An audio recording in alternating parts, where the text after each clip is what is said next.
La nuit est tombée. Les rideaux sont tirés, les lampes éteintes, et le monde s'endort, ignorant que dans l'obscurité, une autre veillée commence. Une veillée d'ombre, une veillée de voleurs. Pas de ceux qui dérobent de l'or, mais de ceux qui subtilisent ce que Dieu avait écrit pour ton âme, ton appel, ton identité, ton destin. 1. Le pacte de l'oubli. Le vol par l'oubli nocturne. Il faisait nuit, pas la nuit des horloges humaines, mais celle plus ancienne, plus dense. La nuit des âmes. Un homme dormait, mais son sommeil n'était pas repos. Il rêvait. Il voyait un escalier d'ivoire suspendu dans les cieux, et tout en haut, une main tendue, lumineuse, pleine de feu et de promesses. Un mot fut murmuré dans le silence. Souviens-toi. Mais au matin, plus rien. Ni l'image, ni le mot, ni la sensation de gloire. Seulement un goût de cendre, et cette étrange conviction. Quelque chose m'a été enlevé. Dans l'obscurité du monde invisible, deux ombres conversaient. Alors, tu dis qu'il l'a vu? Oui, une vision claire. Son esprit s'est approché du seuil. Et il a entendu le nom. Il l'a presque prononcé. C'est pourquoi j'ai agi. Comment? Comme nous l'avons toujours fait. J'ai glissé le voile. Tu sais, le léger souffle de l'oubli. Pas un cri, un soupir. Et le rêve, dissous, fragmenté. Il se réveillera avec l'illusion qu'il n'a rien reçu. Excellent. Il croira que Dieu s'est tu. Et ce doute, vois-tu, nous l'utiliserons demain, et après-demain, et chaque nuit suivante, jusqu'à ce que la mémoire céleste ne soit plus qu'un mythe pour lui. Les démons scribes, ces archivistes de l'enfer, n'effacent pas avec des lames, mais avec des fumées. Ils soufflent sur ce que Dieu inscrit. Ils effacent l'encre invisible que le Très-Haut avait déposée sur la tablette du cœur. Et dans ce néant intérieur, ils gravent autre chose, des symboles confus, des songes illusoires, des labyrinthes d'impressions qui détournent l'âme de sa direction, toi qui m'écoutes. Combien de fois as-tu senti, au réveil, que quelque chose t'échappait?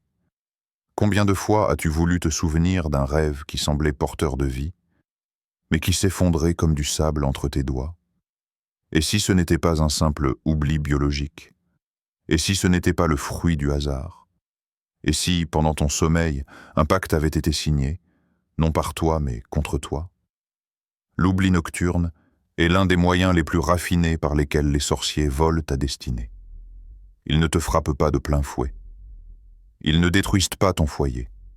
Ils effacent simplement la direction. Et un homme sans direction, même pieux, finit par tourner en rond dans le désert. Le voleur ne vient que pour voler, tuer et détruire.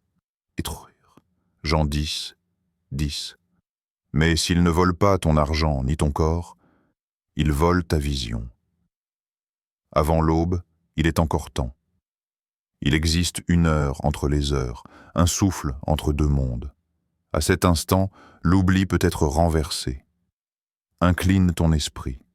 Ferme les yeux, non pour dormir, mais pour supplier.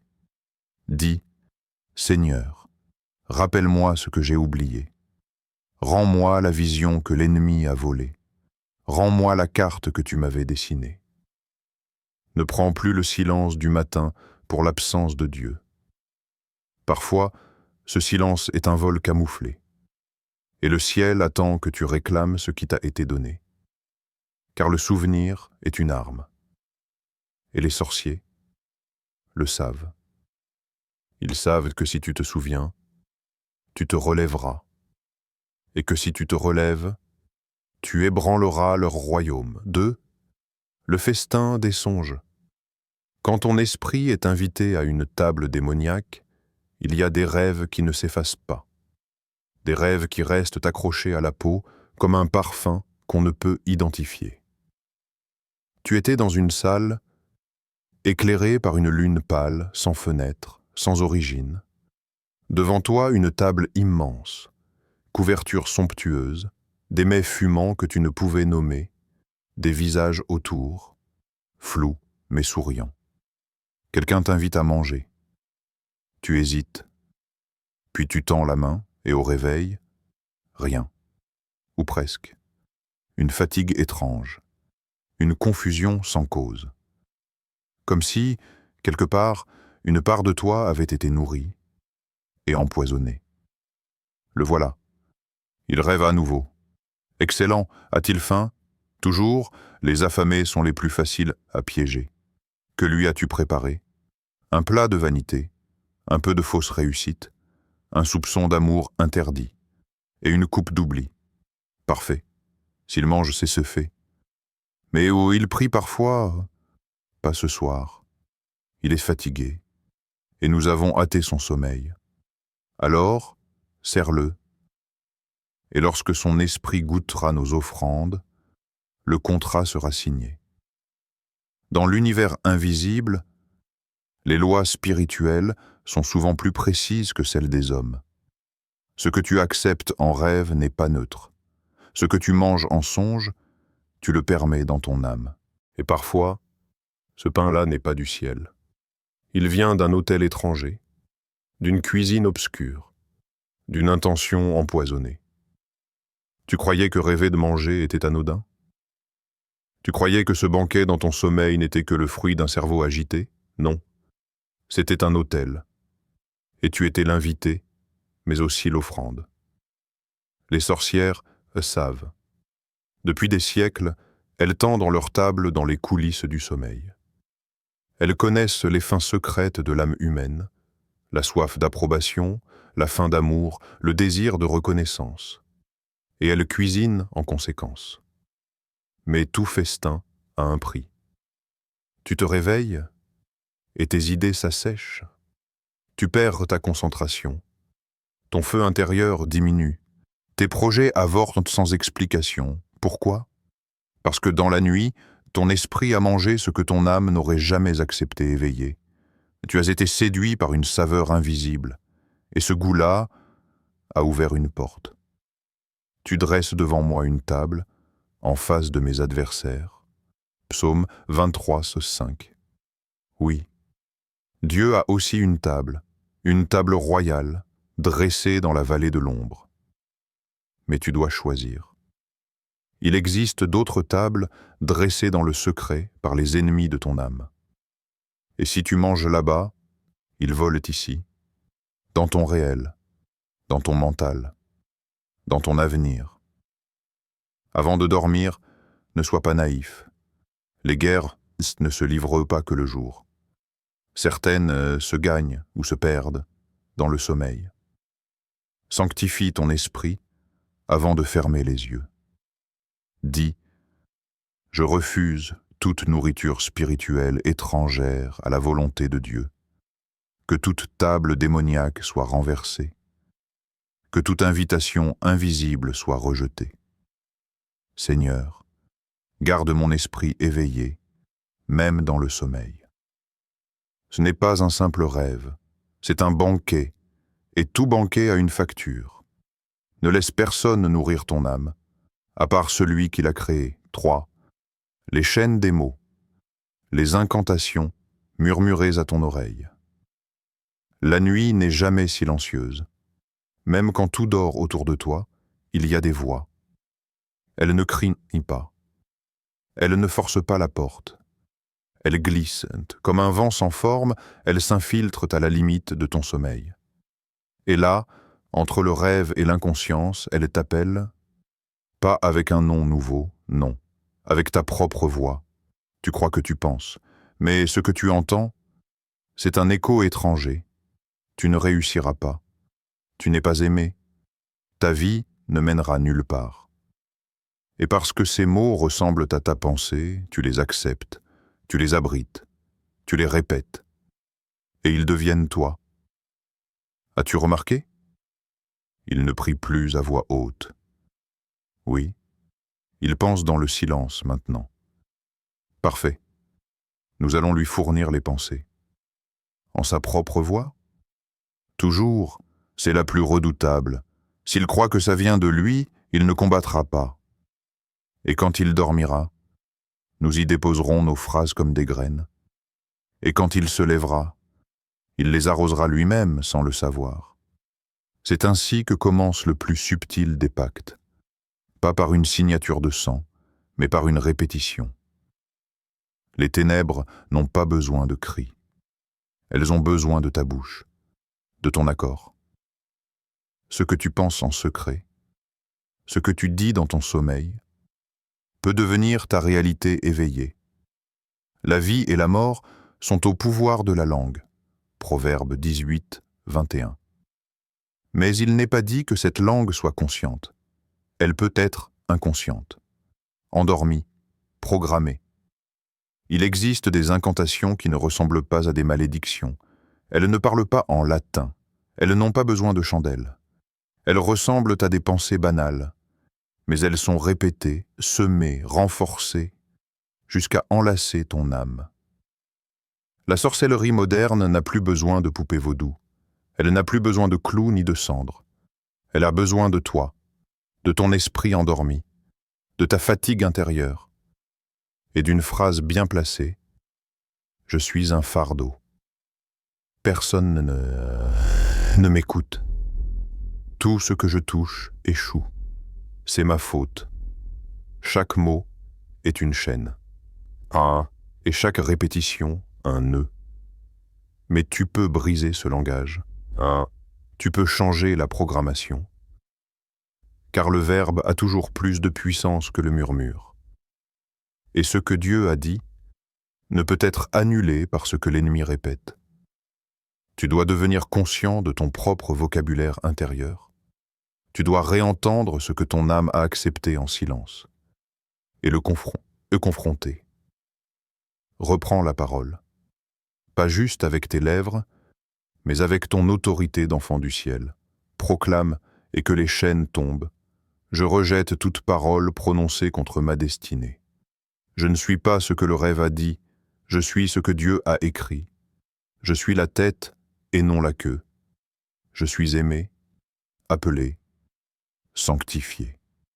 Chaque murmure de l'ennemi est une tentative de te faire oublier le décret divin. Mais la vérité est une épée, et quand elle est dite, elle tranche les liens. Alors dis-le encore, avec force, avec foi, avec la pleine conscience de qui tu es. Je suis ce que Dieu dit que je suis. 4. L'échange occulte. Quand ton étoile est échangée contre une autre, la nuit ne tombe jamais seule. Elle vient souvent escortée. D'esprits silencieux, de voleurs d'étoiles qui opèrent quand l'âme est sans garde. Tu dors, ton souffle est paisible, mais autour de toi, l'air se déforme. Dans les coulisses de l'invisible, quelque chose s'ouvre, un marché noir céleste, une salle d'enchères où l'on négocie des destinées. Là, une silhouette s'approche de toi. Elle ne vient pas avec une lame, elle ne vient pas avec un cri, elle vient avec un manteau, pas pour t'habiller, mais pour te remplacer. Elle retire ce que Dieu avait déposé, ton éclat, ton onction, ton étoile, et elle t'en donne un autre, un vêtement qui ne te va pas, un nom qui n'est pas le tien, un chemin qui ne mène nulle part. Un jeune homme rêvait d'élever les nations. Il parlait avec sagesse. Il priait avec feu. Mais une nuit, il dormit sans prière. Il dormit sans veille. Et dans l'ombre, un échange fut fait. Quand il se réveilla, il ne s'en rendit pas compte. Mais les gens cessaient de l'écouter. Les portes se fermaient sans raison.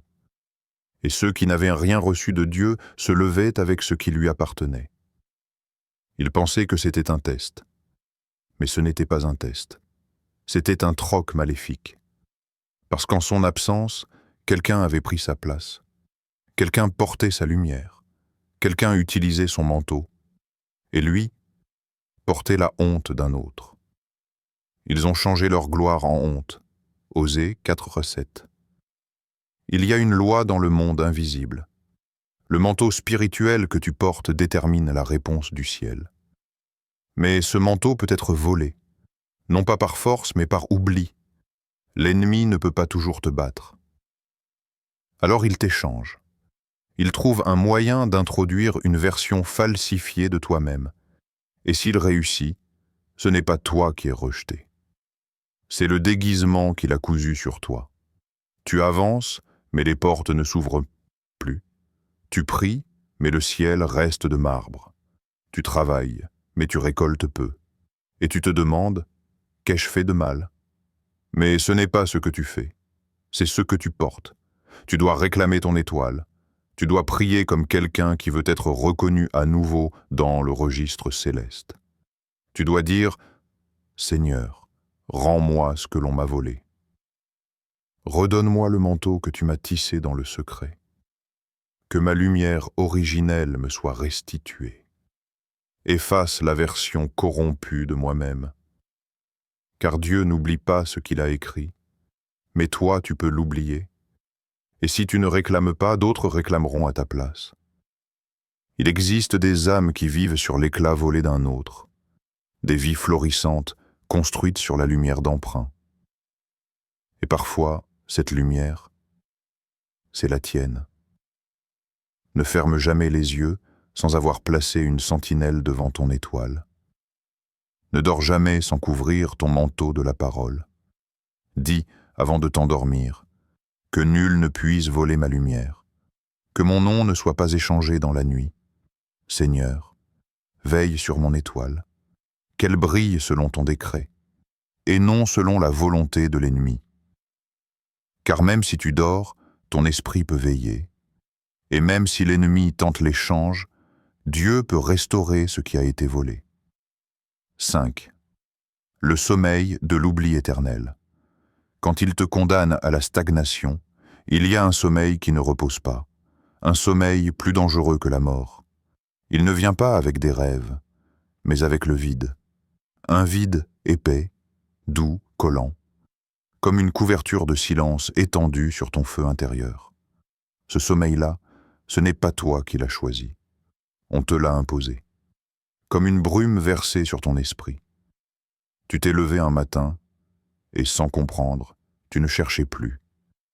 Tu avais des visions, tu avais soif, tu priais dans la nuit, tu pleurais devant Dieu. Mais maintenant, tu vis sans feu, tu respires, sans direction.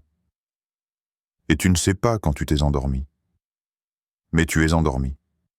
Ce n'est pas une attaque violente, ce n'est pas une tempête, c'est une condamnation au calme.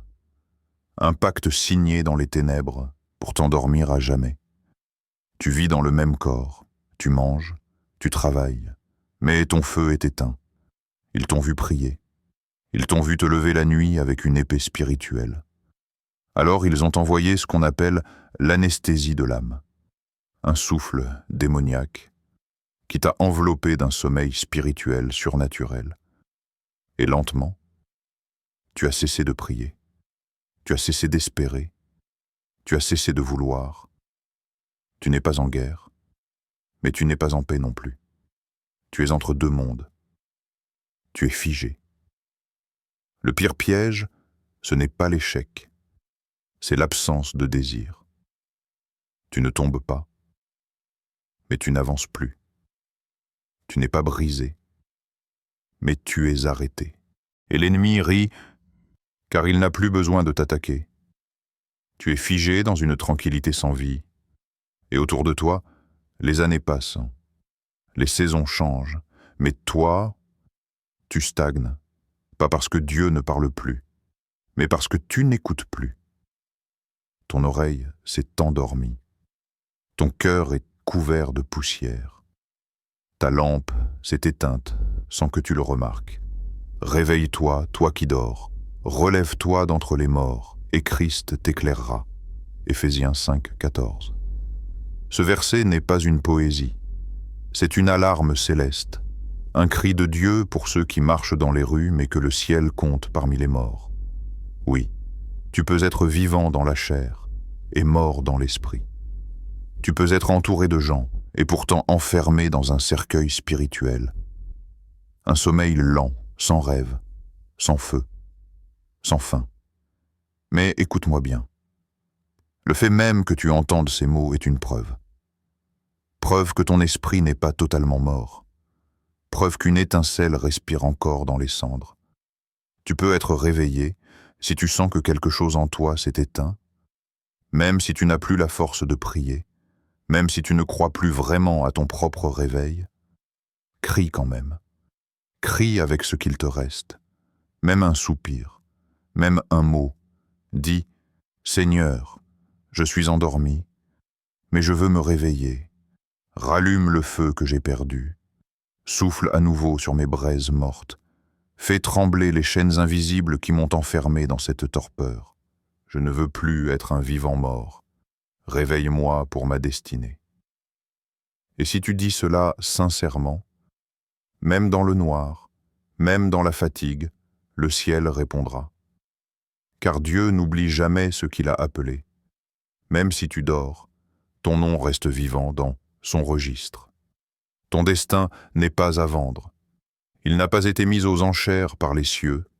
Il ne se négocie pas dans l'ombre, ni dans le soupir des sorciers. Il n'est pas à donner, car ce que Dieu a déposé en toi est sacré. Trop précieux pour être livré au premier mensonge venu. Trop grand pour être porté par un autre. Trop unique pour être copié. Et surtout, il n'est pas à échanger. Ce que le ciel a cousu pour ton âme, aucune main humaine ou démoniaque ne peut le réajuster à un autre corps. Mais les ténèbres ne dorment pas. Les autels ennemis ne ferment jamais leurs yeux. Les champs obscurs ne cessent jamais de monter dans la nuit. Et pendant que toi tu dors sans veiller, pendant que ton âme s'endort devant les écrans, pendant que tes prières deviennent des souvenirs lointains, quelqu'un, quelque part, peut écrire à ta place. Quelqu'un peut glisser une ligne dans ton histoire. Changer la fin. Altérer ton chapitre. Rayer ton nom et inscrire le sien. Veillez et priez afin que vous ne tombiez pas en tentation. Matthieu 26, 41.